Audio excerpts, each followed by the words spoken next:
We're live. Well, look at there. Look at there. Hi, and welcome to Soulful.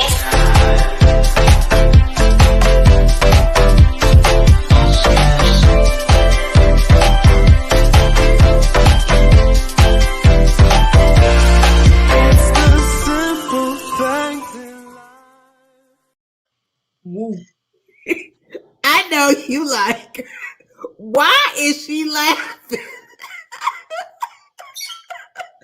Welcome to another great edition of Soulful. And I'm gonna tell you why I'm laughing. I really am. Hi, I'm Janet.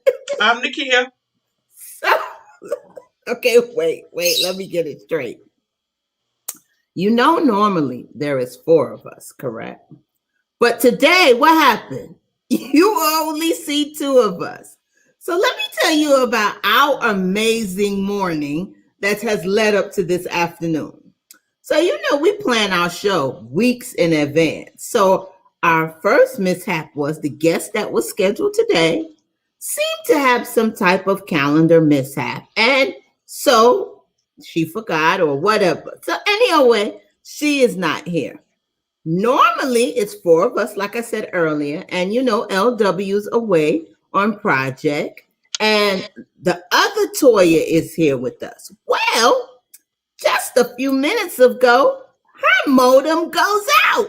So her modem goes out, so we don't have our normal banners and things to produce for you all today.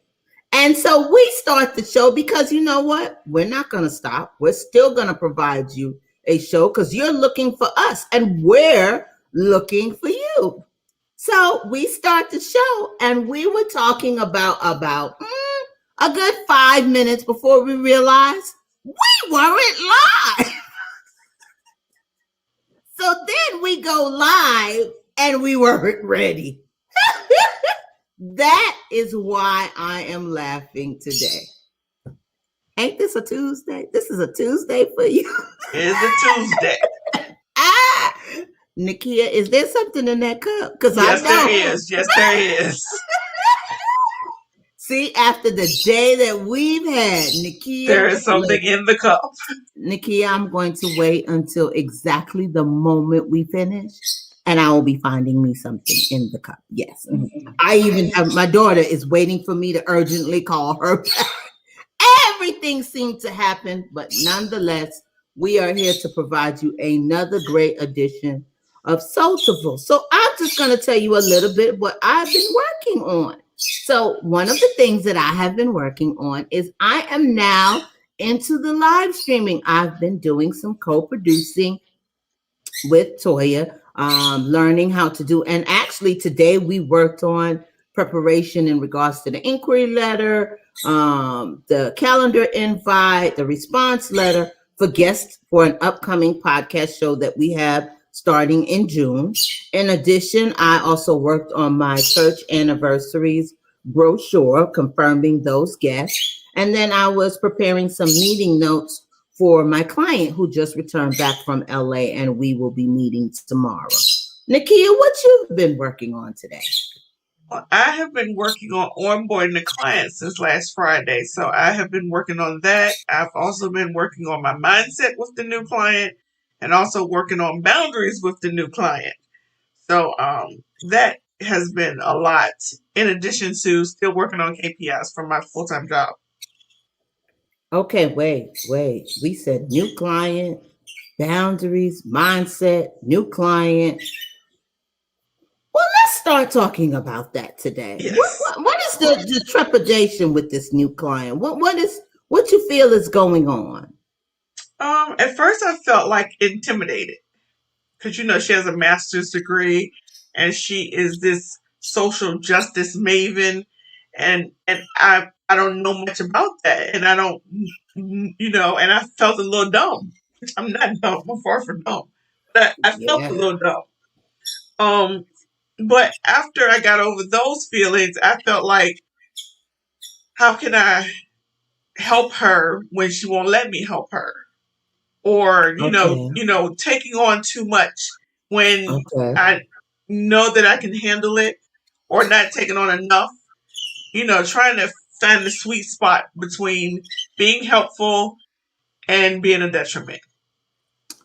Oh, okay, okay. Yeah, I can understand all of those feelings. I do know for me sometimes one of the things is I always somehow or another, why do I feel like the client is smarter than me?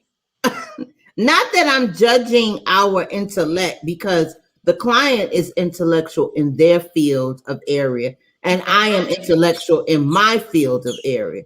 However, somehow or another, once when you start that learning each other, it seems like I always seem to feel like they are more intellectual than me.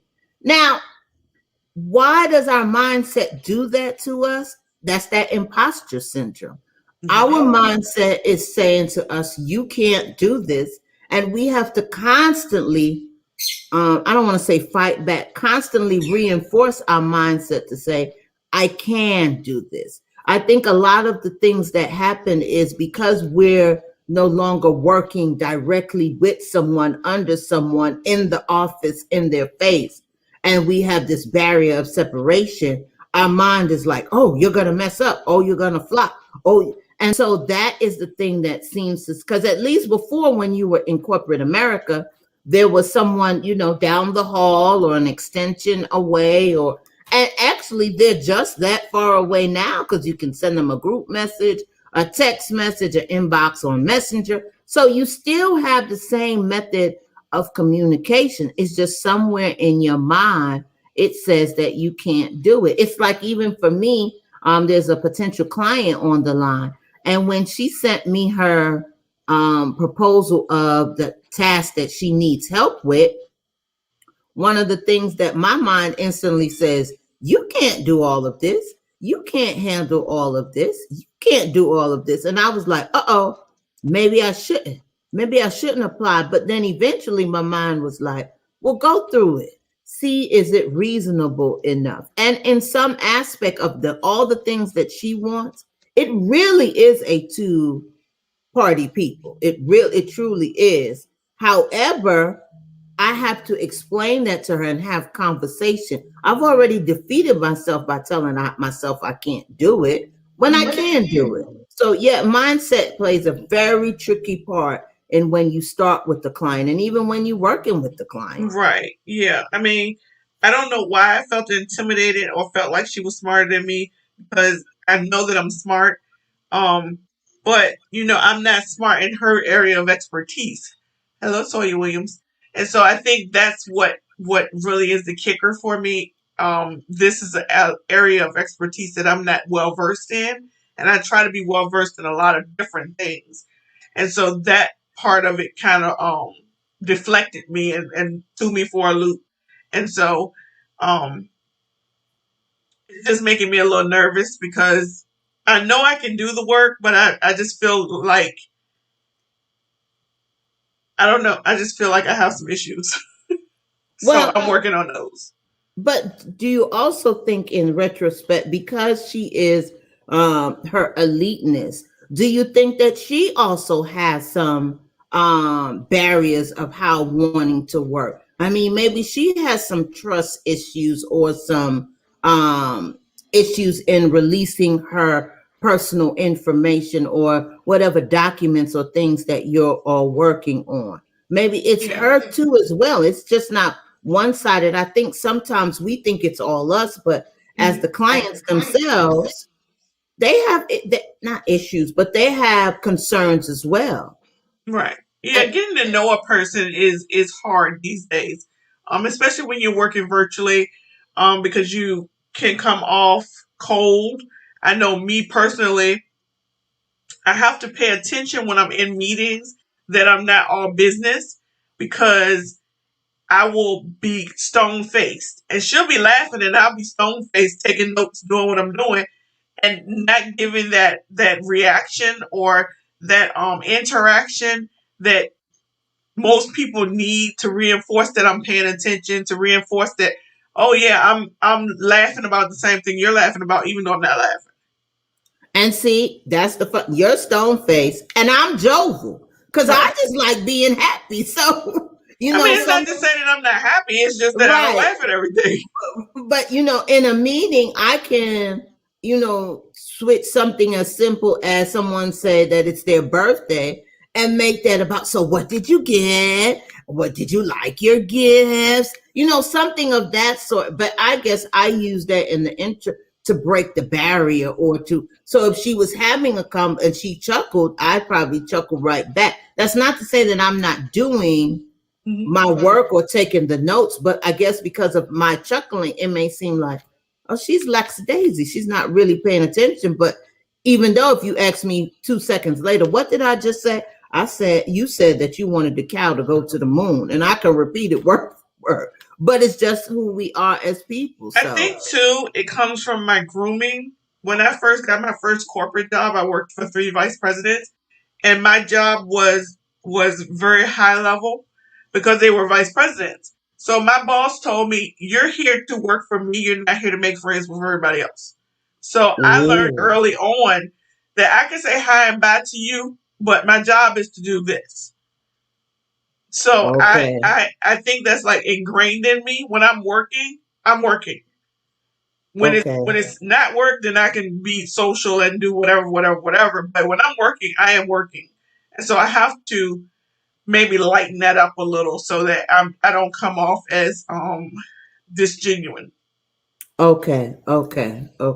Well, you know what? This one thing I will say is every time we get a new client, it allows us to learn a little bit about ourselves and how this working capacity is going to be. Many of us have been entrepreneurs, and we have had 1 or 2 clients, but never in this facet of where we are everyday client because we're shut in, sort of say, because of this COVID-19. So I think we're all learning, but we just have to remember the guest we had a week ago, how she said to breathe and do exercises to help. We probably really need to incorporate those things so that our minds won't get the best of us. Mm-hmm.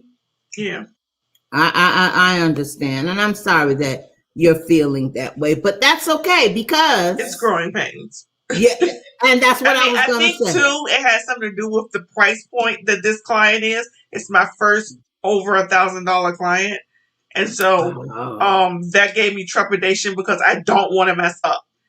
These are the type of clients that I want to attract, and I need to make sure that I do a good job so that law of attraction brings more clients like her to me.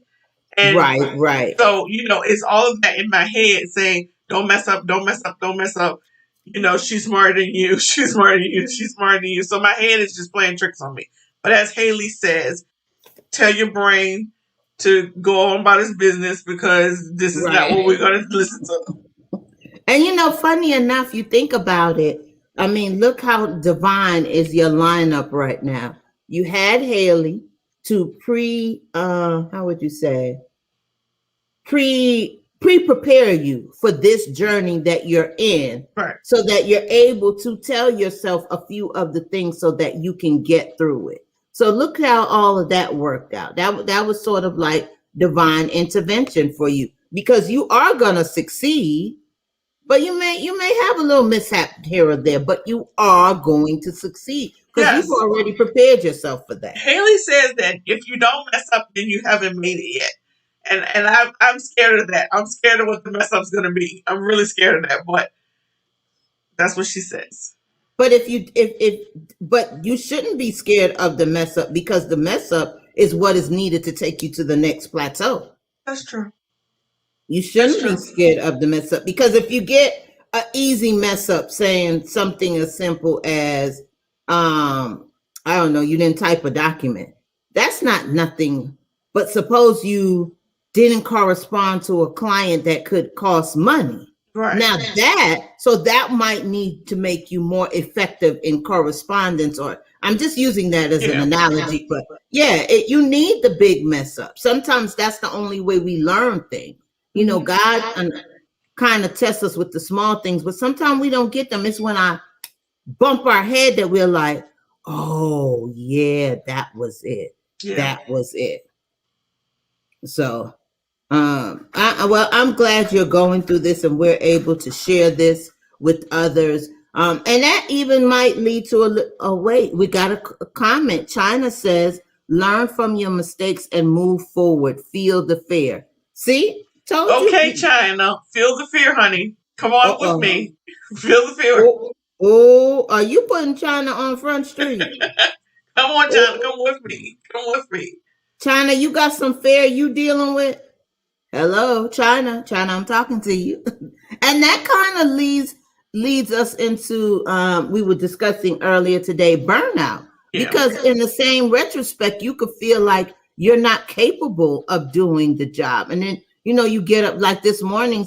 I got up this morning like, I'm not ready for this. I'm not ready for this. Which, look at me now. I've had a great day, but this morning I just felt, and we have to also take into account weather, our weather, what we're putting in our bodies, our nutriments, how we're sleeping, what are the things we tell. All of that plays into how our day will be. Yeah. So we truly have to be cognizant of the things that we're thinking about and the things that we're doing in order for us to succeed. Because those thoughts can have negative connotations on the rest of your day. If you're just thinking, oh, it's going to be a bad day, or it's going to be a bad day, then it's going to be a bad day. That is true. Your thoughts play a really big role in everything. So that's why I'm trying to make sure my mindset is different. I am trying to think out the box so that I can get more clients, so that I can leave my full-time job. That is the goal. That is the goal. Even LW said, we are human. We all mess up. I'm not human. I'm invincible. No, stop. See how I do that? Just that simple. Just that simple. And China said, yes. China, we're going to have a chat. I see that already. And then there are different levels of burnout. Yes, LW, you are correct. There are different levels of burnout. And you just have to be cognizant what level you are in. Yes. So, well, with that being said, so let's talk a little bit about girl code. Mm-hmm. Yeah, I'm ready for the tea. Go on and spill it, Nakia. So there is this article today that the Real Housewives of Atlanta, Portia, has decided to become engaged to another Real Housewife husband. They're in the process of getting a divorce. They broke up last month, but between last month and this month, she got engaged to him. So my question is, does the girl code still exist? Because, when I was growing up, the girl code exists. I still live by the girl code. I almost left my husband because of the girl code. Because my sister liked them. So, girl code is everything to me. Does girl code still exist? Well, I'm older than you. That's true. And I live by girl code. There is no, if we're in, excuse me, my apologies. If we're in an establishment together and you say, ooh, he's cute. If I thought he was cute, I might say, yeah, girl, and then look away. And that's it. I'm not even gonna, if I thought that I wanted to even go after it, that went, you said he's cute. Once you said it, then there was no more happenings, because the girl code says if your friend likes someone, or if your friend or someone likes someone in any type of fashion, then he is off limits to you. So my question is, does she really know this lady, or because they are on similar platforms? I think they're just on the same show. I don't know if they know each other. Okay. So but they don't... to me, that's still adjacent. The 6 degrees of separation is still adjacent. So she's still wrong. Right, because I'm sure you either watch other episodes of Housewives or whatever. If she's a housewife, I'm sure she's just as popular as you. Well, I don't consider her popular, but anyway, none of them. But anyway, I'm sure she's just as popular. So you have read about whether they're going through a divorce, if they've had some marital issues. She's just been on Instagram as well as you have. So why would you even think that that was cool? It's just a month. Yeah, it's just a month. I mean, and who does that in a month? I mean, in a month. They can't be friends, right? I mean, but it's just a month. They haven't But even. even if I'm not friends, if I'm associated with that person, then I still wouldn't do it because the association, that means that person is going to have to see me with that person, and that may make them feel some type of way. So I wouldn't do it even if it was just an associate. Look, I told you once. You told me, hey, I started looking the other way. I don't even want nothing you touch. I don't want your sloppy seconds on nothing. I don't even eat off the same plate you. No, you have your.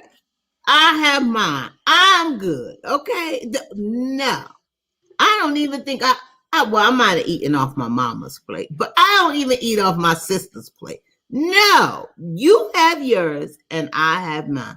There has to have been a play. Wait, there has to have been that play before the separation. Yeah, Feeling probably. the same. All right, China, I don't want no seconds. I want to be able to say I ventured up the hill. I learned what I learned, and that's it. I don't want to be, because then the other thing is, then you're sharing the information. So now, suppose someone that, what's that child name again? Portia? Yeah, Portia. Suppose she knows someone that knows the woman, and she go and say, what's the man name? I'm sorry. Simon. Yeah. Simon bought me a Lexus. How Portia? How the other lady gonna feel that Simon ain't never buy her? No, man. I'm not. I mean, he bought her a $1 million ring, so I mean, he liked her somehow. He bought Portia a $1 Yeah, he million. bought Portia a $1 million ring, and he ain't even finished being married to the first chick. Do y'all know who Portia is? Never mind. I do. I'm just, yeah. I'm not happy about that. No. I just wouldn't do it. And that goes in pleasure or business. Right. There is That no is true. way that you could have worked for a client or something that I'm privy of. And That's then why we have NDAs. That's why we have them. Yeah, yeah, that's not right.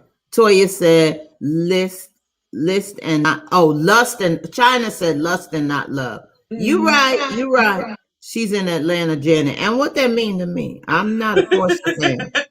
I'm not, actually, to be honest with you. I know I've worked in the entertainment industry. I don't believe in those shows. I truly don't believe it. I don't watch them. I know people used to be like, how you work at entertainment? I don't watch them because to me that's feeding garbage to my mind. Yeah. There's no way I'm a housewife, a real housewife, and I got time to be walking around, not cleaning, not doing nothing, not tending to my kids. That's not a real housewife. Now show me a real housewife who's running her business or taking care of her kids. And then sometimes she has time to leisure with her girlfriends. Yes, then that may be, but you should show me in the park playing with or teaching my kids to read or something, that all we do all day is fight. Nah, you're not getting my viewership. I'm sorry. Call me old school. Call me what you want. But no, I don't believe in those shows. Yeah, I don't watch them either.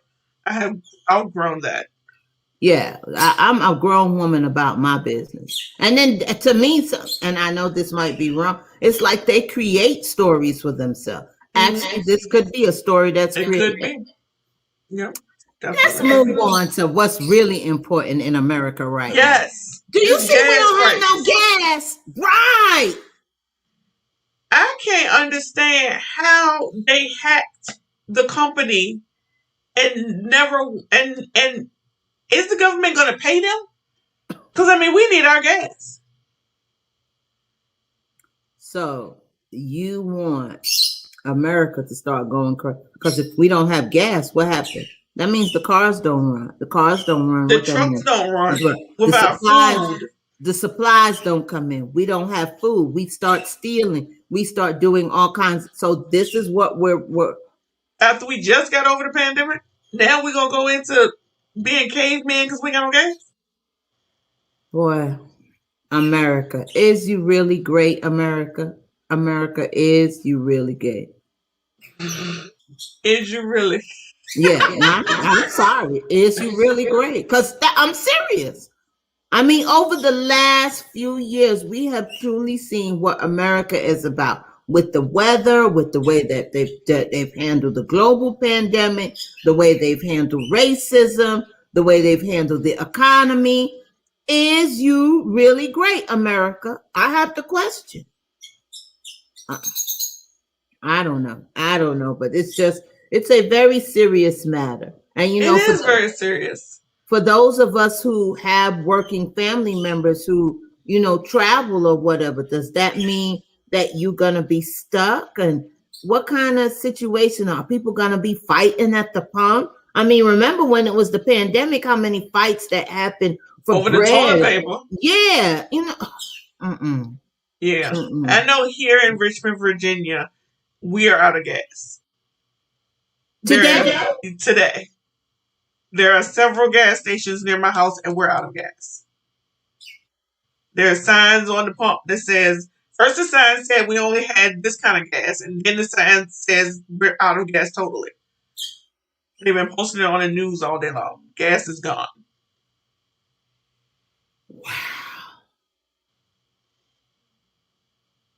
I'm sorry, my mouth is just at a standstill. I mean, some people are filling up gas cans and selling the gas. So I mean, people are still doing some crazy things because I mean, you should just get what you need, not try and make $1 off of it. I'm going to fill up now.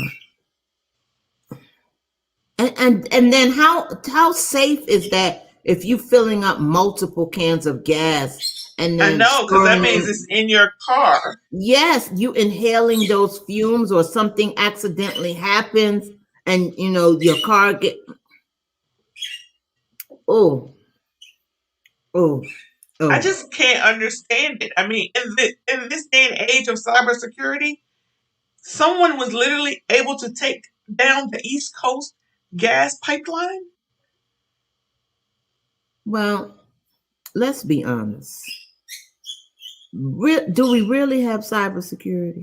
I mean, I'm just being honest as with people.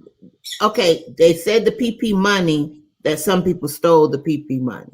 They say that because if we apply for it, you did your research and checked us. You still allow people to get through. Didn't you check their social security numbers? I mean, their EINs number, their bank account. Okay, and before that even, remember when people used to steal social security checks? When people used to remember at one time we had a lot of mistaken identity. Do we really have cyber identity?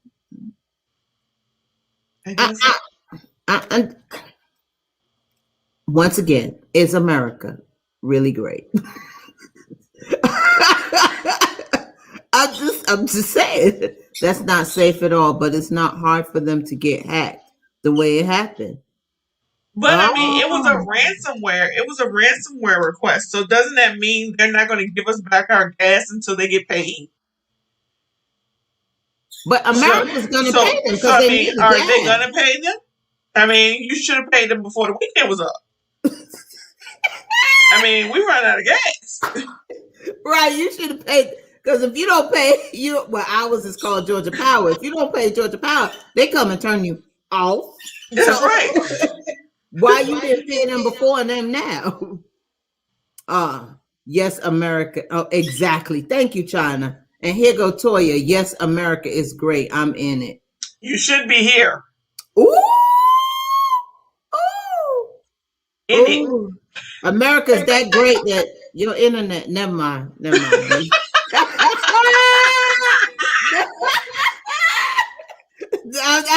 I'm gone back.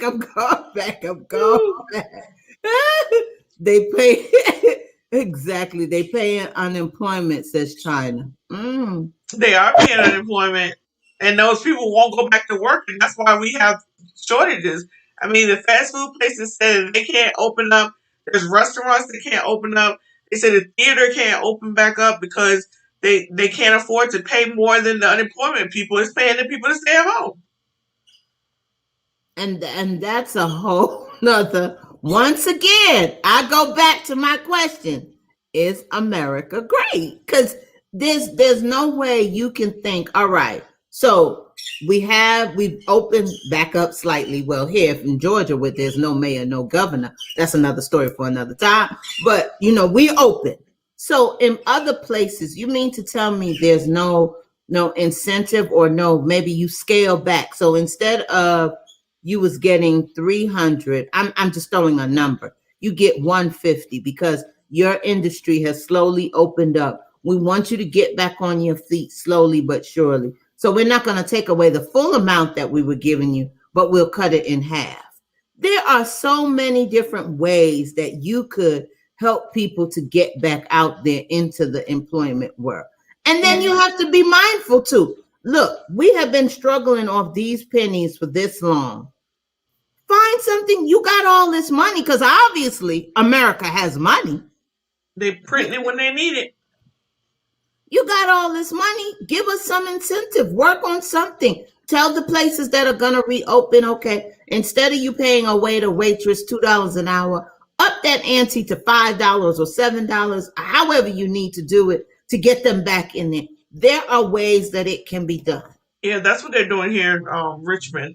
It was on the news the other day that the waiters and bartenders weren't going to make $2 anymore. They were going to take them to minimum wage, which is $9 here now, $9.25, so that they can entice them to come back to work. See, there's ways you can do it. If you reduce their unemployment, and so that they are required, but make sure that there's a stipulation. I'm reducing your unemployment on the contingent that you start working for, I don't know, Sotofull's Pizza, and we will reduce your unemployment in increments until you are back fully established, working 40 hours, whatever they were. China says out here in Indiana, the hospital industry is giving sign-on bonus and making the unemployment benefits will go back to having to search for unemployment. Yeah, because at first they didn't have to search. Now here in Richmond, you have to apply for 2 jobs, prove that you applied for 2 jobs every week in order to get unemployment. Oh, I don't even know what it is in Georgia. I don't even know, but I'm presuming some type of stature like that. Well, our governor. I'm sure some type of stature like that. But there are ways that they can propel back the economy. They can get us some gas. They can take care of all these issues that we are currently facing. But is it are we relying on the government to do too much? The government's hand is like in everything. Are we relying on them to do too much? They've been doing too much. But are we now giving them free reign to be in our business to do too much, because I think we're just allowing them to do too much. You gave them free reign when we first started buying these. I mean, I think once we started using computers and technology, the government has had free reign, no matter where you are, no matter what you do. If you got a computer and you work for your job was able to track where you were. Your job was able to track what you were doing. Your job was able to track if you was on other sites that you weren't supposed to be on. I hope my job ain't tracking me. It was a time you couldn't look at my cell phone. But anyway, long story short, but yeah. But however, but since we've allowed technology to come into our spaces and our minds, the government, now we have the thing where you can put your fingerprint up. So now your fingerprint is there. There's nothing that the government isn't a part of by some means of our lives, as well as our lives are part of their lives. I know when you go to certain buildings here in Atlanta, all you have to do is press in a key code. So every time you press the button and you press in your code, not only is that your fingerprint, but that's that code associated to you. Mm-hmm. They know where you were at 7:57 p.m. on a Sunday afternoon or wherever you was. we've allowed them to come into our space, and we've allowed ourselves to be in their space, that we are reliant and reluctant on them.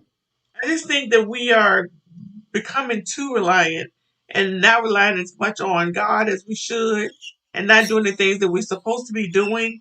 And that is going to cause problems. Now Biden has this another $3 billion or $3 trillion infrastructure plan. Okay, you claim we couldn't pay the stimulus billion. How are you going to pay this billion? And who's going to pay it back billion? Is that billion including the gas we need? I don't think so. I mean, you I mean, you are so right. You are so right. But then once again, this talks about the effectiveness of us, and I'm really being serious. The effectiveness of us, because for so long, what, we didn't vote. That's true. And for This so is my first year long, voting. right? For so long, we have put people in. We have allowed people to be put into the office that don't care about us, weren't worried about our long-term benefit, wasn't worried about, anything. I remember back when Carter was running for president. Yeah, Jimmy Carter. I used to hear my mother, I used to hear people talking about that if you don't get Carter in, Social Security is going to eventually run out. Now, how long ago was Carter in office? And so those were the things that I used to think about, Social Security. But then, I was younger then, so I'm thinking like the most average American. Man, so when I retire, that means there's going to be no Social Security for me. So I was thinking, okay, I got to vote because I got to make sure. I have always been a person, whether my candidate won or not, I made sure somehow or another that I could stand up and be like, well, I voted. Unfortunately, my candidate didn't win, but at least I tried to make my voice heard. Mm-hmm. No matter if Biden, okay, let's just be honest. Biden has come in now. For 4 years, Trump has made this world miserable. Obama was in for 8 years. You can't ask Obama to fix things that was already, or he was in the process, and half of us, African American people, really wasn't fighting for it. So there you go. And before him was what a boy name? Bush. The son Bush. Look how much he did. Then before him, well, he did 8 years. Then before him was the daddy. Clinton. Before him was Clinton. And Clinton was, I don't even know. I believe that the government stopped fighting for us. I believe Ronald Reagan tried. I truly believe, but after Reagan, it just went down and down and down. We had 2 Bush's administration, the old and the new. We had Clinton for 8 years. That's just my personal opinion. I don't know what everybody else's is, but we've allowed this. Once again, we've allowed the government to come into our lives because we didn't fight for nothing. We didn't stand up for anything.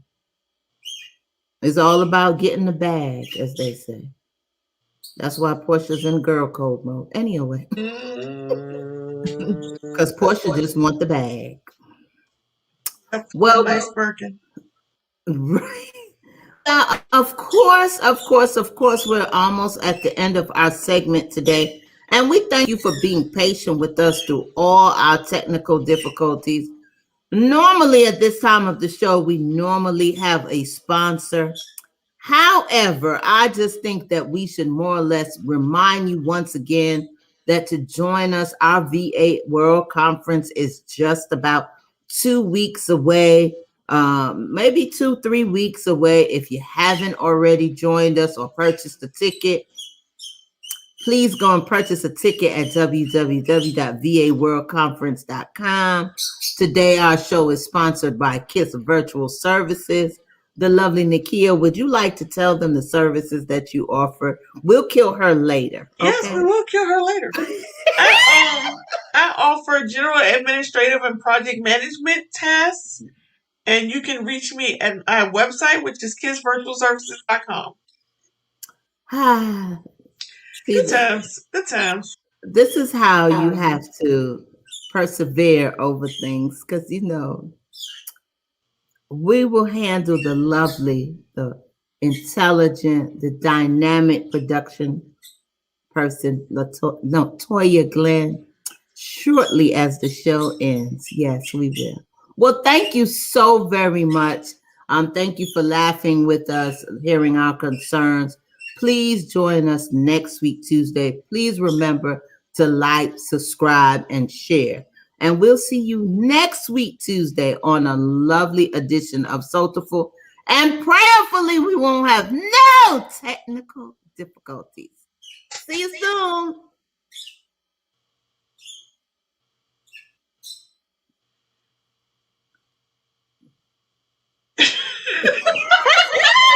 See, we got Glenn. Hi, and welcome to Soulful.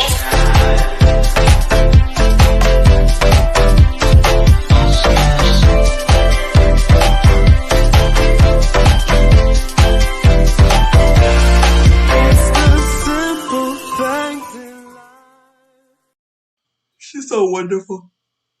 Nakia, I love you. Thank you. See you. See you later.